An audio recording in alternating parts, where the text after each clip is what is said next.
ఎన్నో ఏళ్ల ఆకాంక్ష బీసీలకు 42% రిజర్వేషన్ ఇవ్వాలని రాష్ట్ర పరిధిలో అన్ని పార్టీలు ఏకగ్రీవంగా తీర్మానం చేసి కేంద్రానికి పంపితే ఇంతవరకు స్పందన లేదు. కోర్టులు కూడా బీసీల పట్ల సానుభూతి లేకుండా వ్యవహరిస్తున్నటువంటి పరిస్థితులు ఉన్నాయి. మేము ఒకటే చెప్తా ఉన్నాం, మా న్యాయమైనటువంటి కోరిక ఇంకా మా జనానికి తగినట్టుగా మేము 56% అడుగుతున్నాం. 42% ఇస్తుంటే కూడా ఇవ్వకుండా అడ్డుకుంటున్నటువంటి పరిస్థితులు ఉంటాయి. ఖబర్దార్ బీసీ వ్యతిరేకులారా, మీరు ఇప్పటికైనా ఆలోచన చేసుకోండి. మీరు బీసీలకు వ్యతిరేకంగా మీరు చేసేటటువంటి ఒక్కొక్క ప్రయత్నం రేపు మీ పునాదులు కదులుతాయని కూడా హెచ్చరిస్తున్నాం.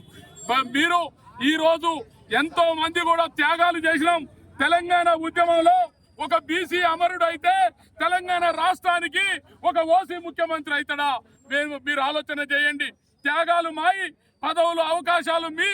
ఇటువంటి పరిస్థితుల్లో మా హక్కులు మాకు రావాలంటే 42% రిజర్వేషన్లు ఇచ్చి తీరాల్సిందే. అప్పటి వరకు ఈ ఉద్యమం ఆగదు. జై బీసీ.